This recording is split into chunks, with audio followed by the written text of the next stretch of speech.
Bonjour et bienvenue dans le programme Glorieuse Destinée. Savez-vous que Dieu a une grande destinée pour vous? D'ailleurs, j'ai intitulé mon sujet Libère ta destinée. En 1985, Dieu s'est révélé d'une façon tellement magnifique dans ma vie et j'ai découvert qu'il avait une glorieuse destinée pour moi. Il m'a appelé à prêcher l'évangile sur les 5 continents. En effet, j'ai eu le privilège de prêcher la bonne nouvelle de Jésus dans de nombreux pays. Et à chaque fois, je suis spectateur devant la grâce que Jésus manifeste à l'égard de tous ceux qui viennent écouter l'Évangile. Jésus guérit, il libère et surtout, il sauve. Des vies sont libérées, des familles entières se tournent vers Jésus et ce sont des villes parfois même qui sont touchées au cours de ces événements. Dieu veut transformer les nations. La foi dans le vrai Dieu, la foi dans le Seigneur Jésus-Christ a le pouvoir de changer votre destinée. Alors je vous invite à prier, à remettre ces moments entre les mains de Dieu.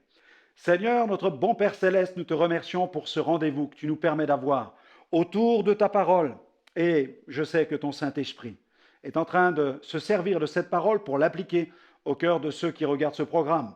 Je prie, Seigneur, d'impacter les vies et de conduire plusieurs à entrer pleinement dans ce que tu as prévu pour leur existence. Au nom de Jésus, Amen. Amen. Eh bien, je veux saisir aussi l'occasion de cette émission pour vous présenter toute une série de livres qui traitent de l'importance d'aller. Vous savez que le thème, c'est « Libère ta destinée ».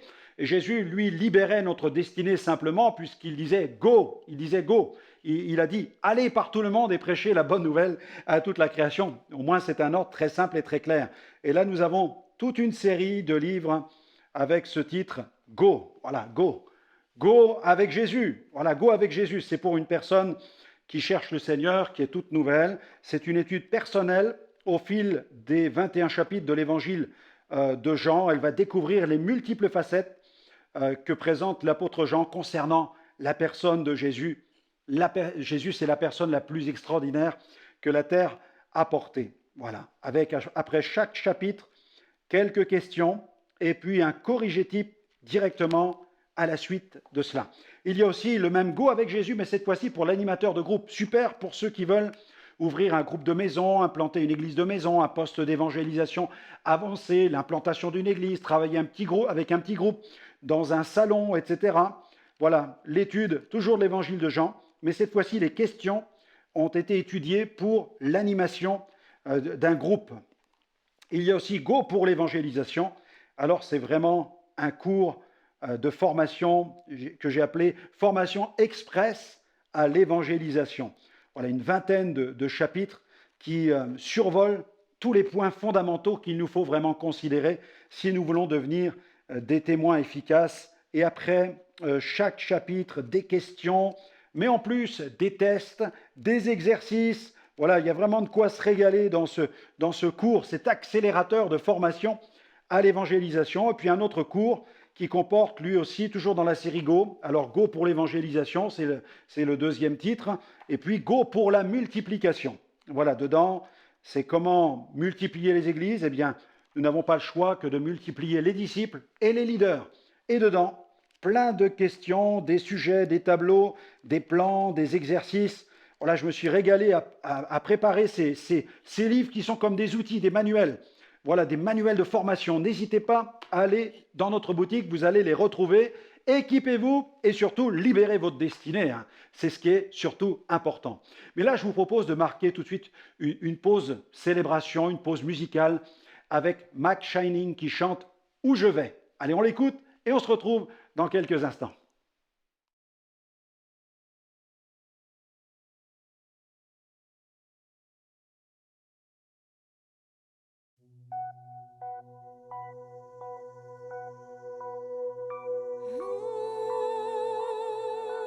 Yeah.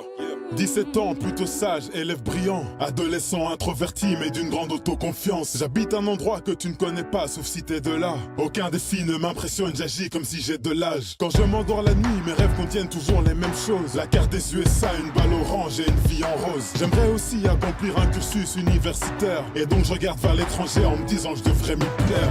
Mais au moment de faire les choix, je descends des étoiles, incapable de comprendre vers quel cap il faut que je mette les voiles. J'ai eu besoin de quelques mois de réflexion, d'entendre sa répétition pour éclairer ma raison. En effet, à ce moment, une conviction conviction s'installe. Je me dis si Dieu existe, l'ignorer peut être fatal. Je te passe les détails, y a eu baptême d'eau puis baptême d'air. J'étais seul au Japon en me disant, il sait où je vais.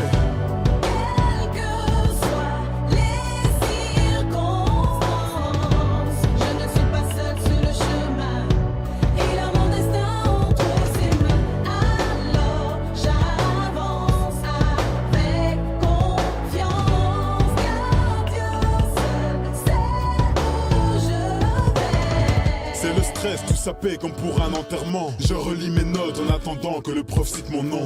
Des litres de sueur plus tard, je sens que c'est grillé. L'examen raté et l'année aussi, je dois recommencer. Le pire c'est que ce n'est que le début d'une série. La réussite m'a lâché, l'échec est mon meilleur ami. Je fais la connaissance de potes qui s'appellent problème de santé. Ces personnes et mes parents sont les seuls qui me voient pleurer. C'est la traversée du désert, mais une nuée me conduit. Dans ce parcours de misère, je rencontre une oasis. Cette fille me donne de l'eau et apaise mon âme. Elle fait partie de moi et je décide qu'elle sera ma femme. Progressivement, je réalise que je vis une formation, que le désert est un passage, pas une destination. La destination est la terre promise, ma destinée. Je reste confiant dans mon guide, il sait où je vais.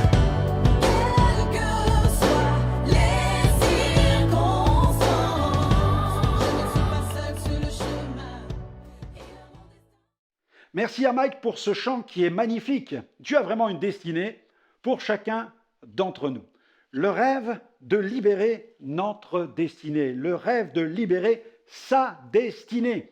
Des millions d'êtres humains souffrent au fond d'eux-mêmes parce qu'ils n'ont aucune véritable raison de vivre. Ils s'interrogent sur l'au-delà, sur l'éternité.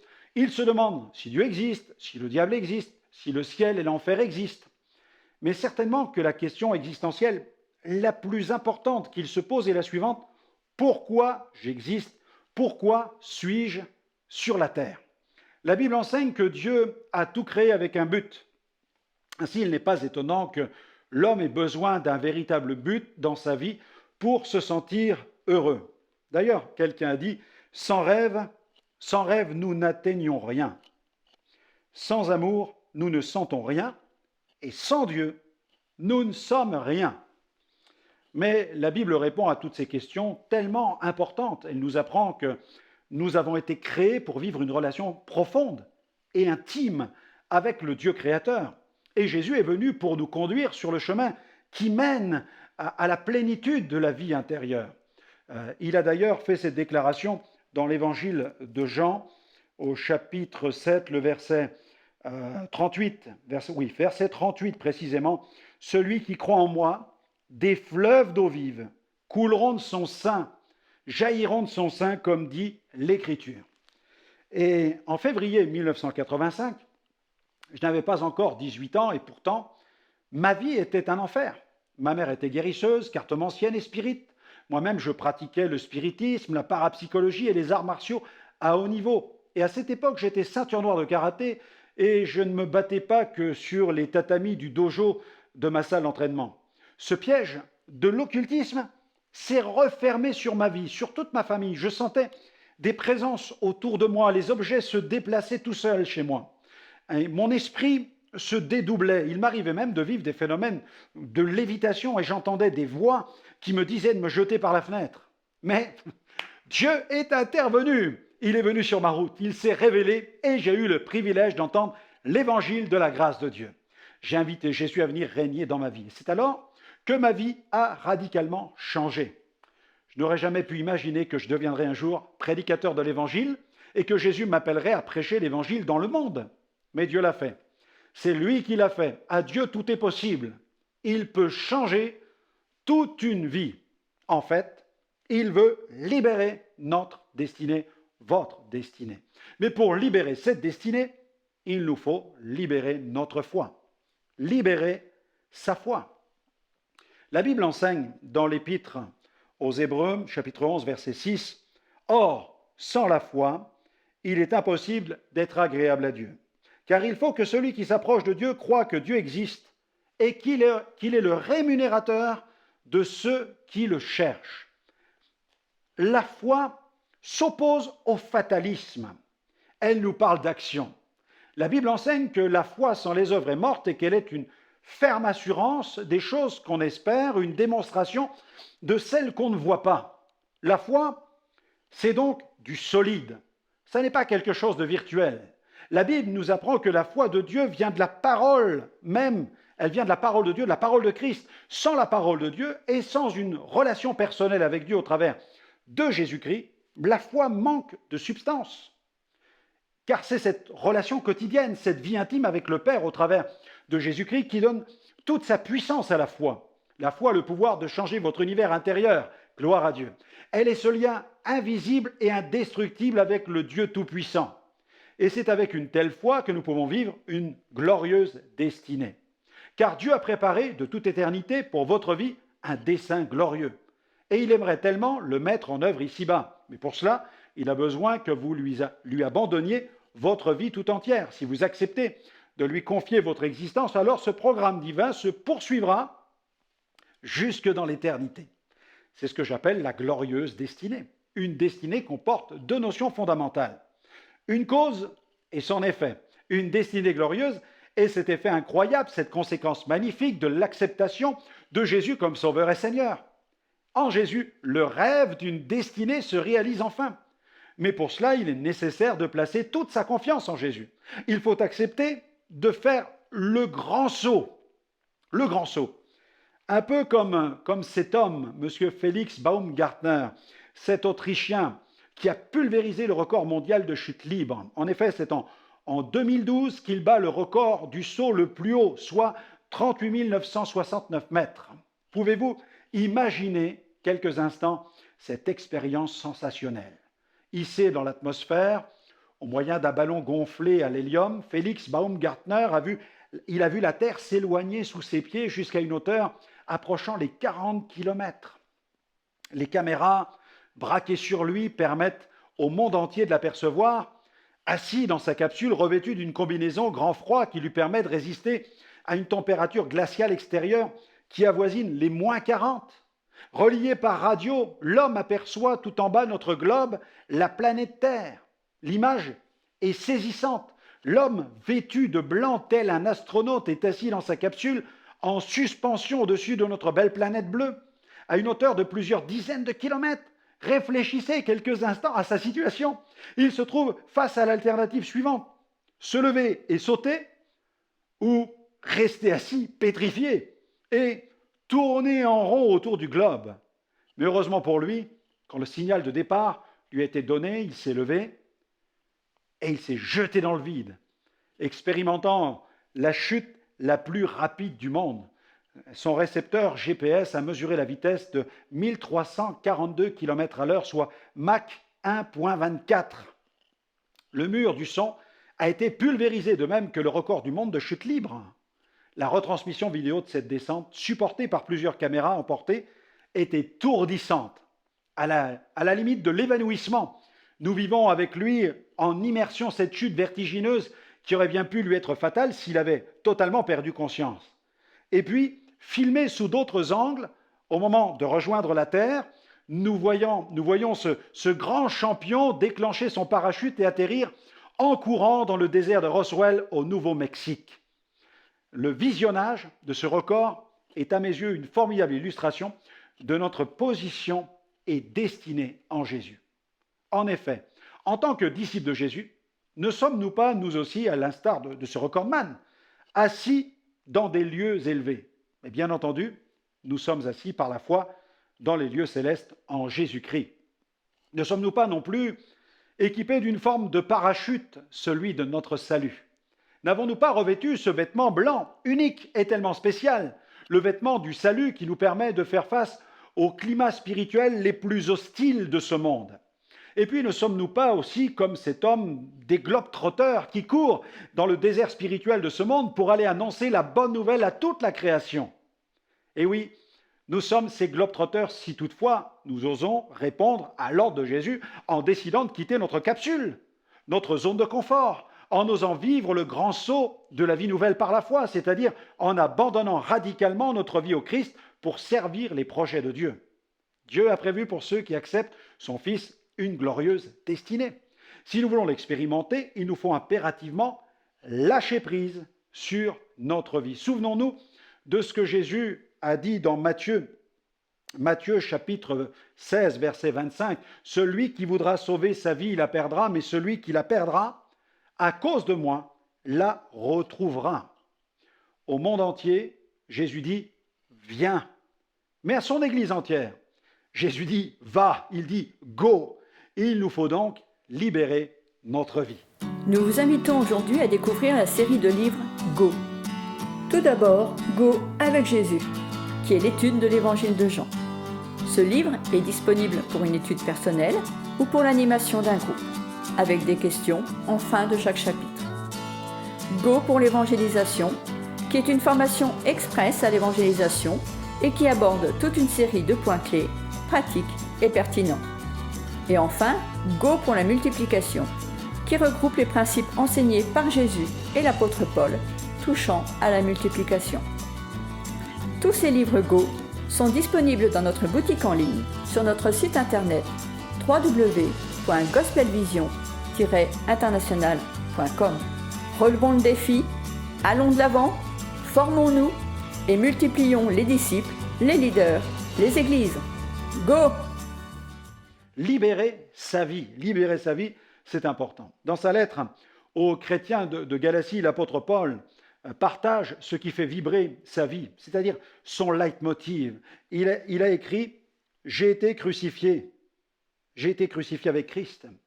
Galates 2:20. « Et si je vis, ce n'est plus moi qui vis, c'est Christ qui vit en moi. Et si je vis maintenant dans la chair, je vis dans la foi, au Fils de Dieu qui m'a aimé et qui s'est livré lui-même pour moi. » Comme Paul,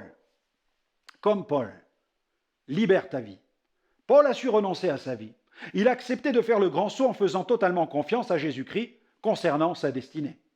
L'apôtre Jean a écrit dans le premier chapitre de son évangile au verset 12, « À tous ceux qui l'ont reçu, c'est-à-dire Jésus la parole, Dieu leur donne le pouvoir d'être des enfants de Dieu. » Au début des années 2000, qui aurait pu dire que Greg, ce jeune au look urbain et au style de vie borderline, servirait un jour le Seigneur dans le domaine artistique en utilisant ses capacités d'artiste graffiti?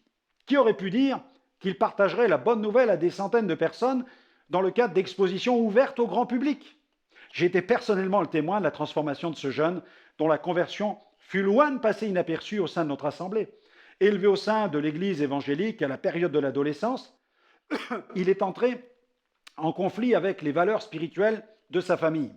Fatigué de subir ce qu'il considérait être comme un carcan religieux, dès qu'il en a eu la possibilité, il a suivi une formation professionnelle loin de chez lui.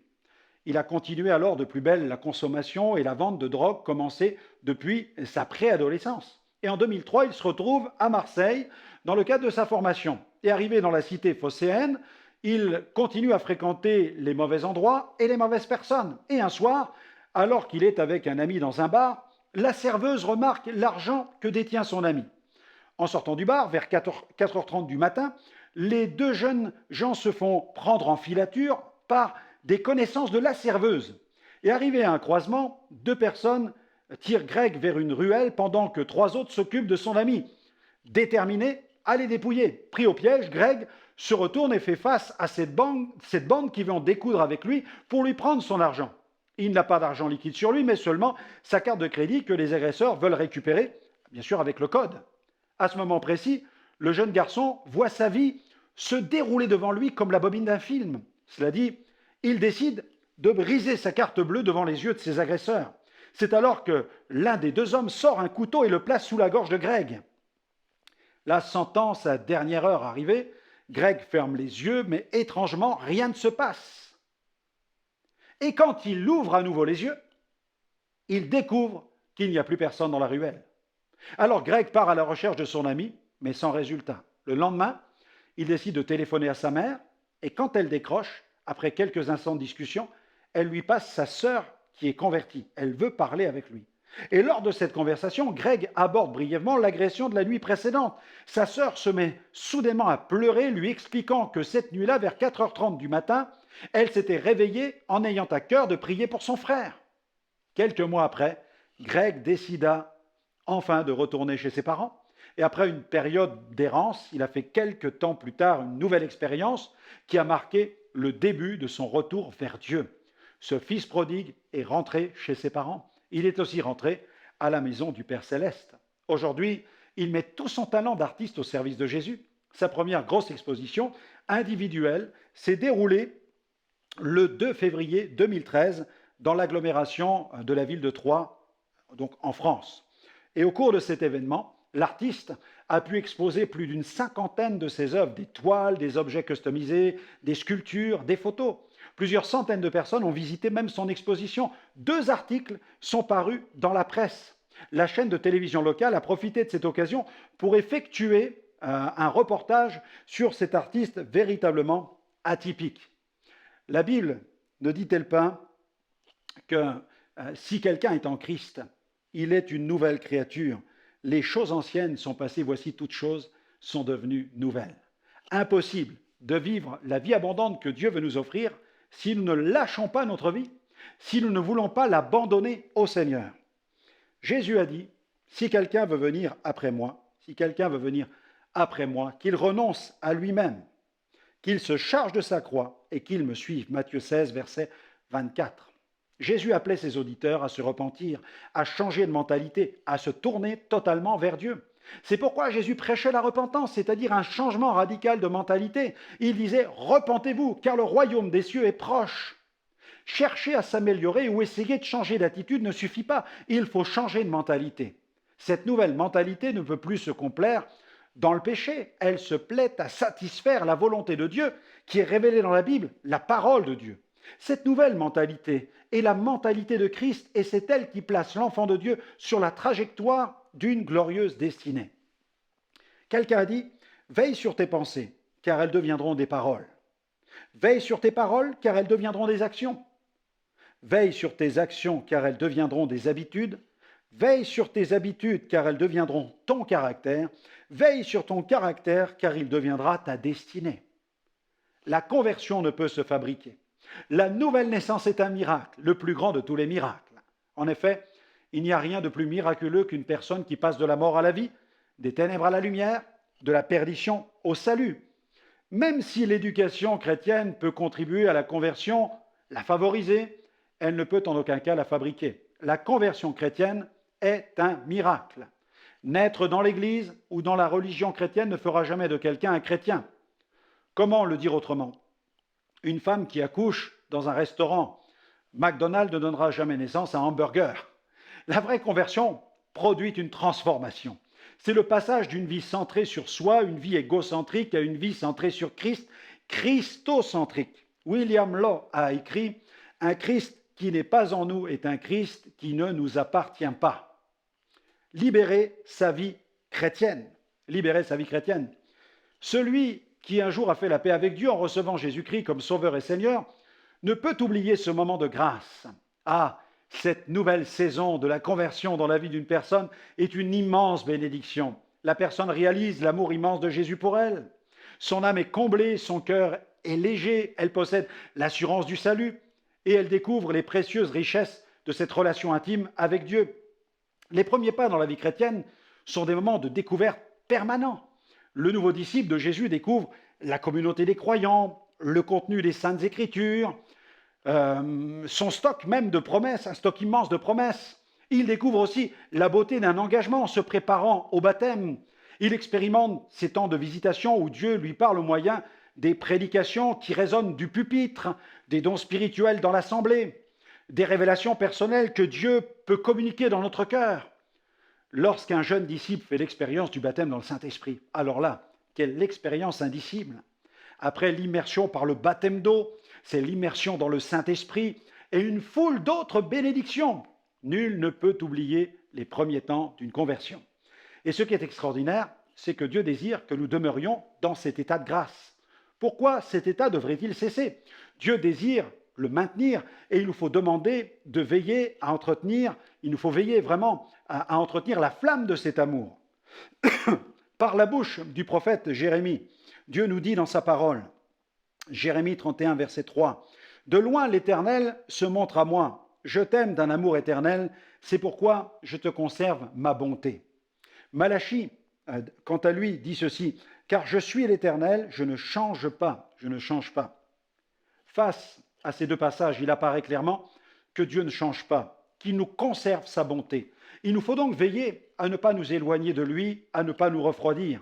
Le reproche que l'Éternel adresse à l'église d'Éphèse est cinglant.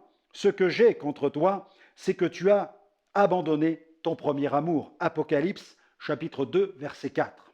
Malheureusement, comme cela peut arriver dans certains couples, l'émerveillement des premières années cède la place à une forme de routine, où des habitudes s'installent, ou disons-le, une forme de religiosité.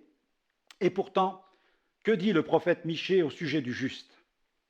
Mais moi, je suis rempli de force, de l'Esprit de l'Éternel, je suis rempli de justice et de vigueur. Michée, chapitre 3, verset 8. Et surtout, ne nous cherchons pas des excuses pour justifier ce manque de vigueur. J'entends parfois certains chrétiens dire « Place aux jeunes, nous avons eu notre temps, nous avons fait notre part, place à la nouvelle génération ». Et pourtant, je vois complètement autre chose dans la parole de Dieu. Pourquoi le poids des années de marche avec Dieu devrait-il obligatoirement pousser le croyant dans une voie de garage? Je note dans l'évangile de Luc que cette servante de Dieu, nommée Anne, elle était fort avancée en âge. Luc 2, verset 36. Elle avait 84 ans et pourtant elle était prophétesse. Elle ne quittait pas le temple, elle servait Dieu nuit et jour dans le jeûne et la prière.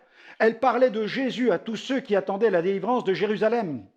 Concernant les justes, au fil des saisons de la vie, la Bible leur dit ceci. Dans le psaume 92, versets 12 à 15, quel message d'espérance pour chacun d'entre nous. Les justes croissent comme le palmier. Ils s'élèvent comme le cèdre du Liban. Plantés dans la maison de l'Éternel, ils prospèrent dans les parvis de notre Dieu. Ils portent encore des fruits dans la vieillesse. Ils sont pleins de sève et verdoyants. Et je suis sûr que vous êtes des dizaines, des centaines à dire « Amen, Amen ». Mais pourquoi les justes portent-ils des fruits alors qu'ils sont devenus vieux? Eh bien, tout simplement parce qu'ils sont plantés dans la maison de Dieu.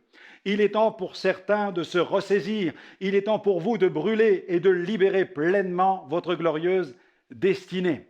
Ainsi, si nous voulons libérer notre destinée, libérons notre foi, notre vie et notre vie chrétienne. Le moment est venu pour vous de libérer cette glorieuse destinée.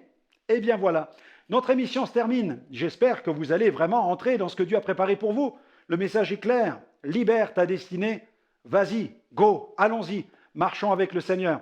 Je vous invite à nous retrouver sur notre site internet www.gospelvision-international.com. Vous allez y trouver un stock important de vidéos et d'émissions qui vont vous aider à grandir dans la foi avec le Seigneur.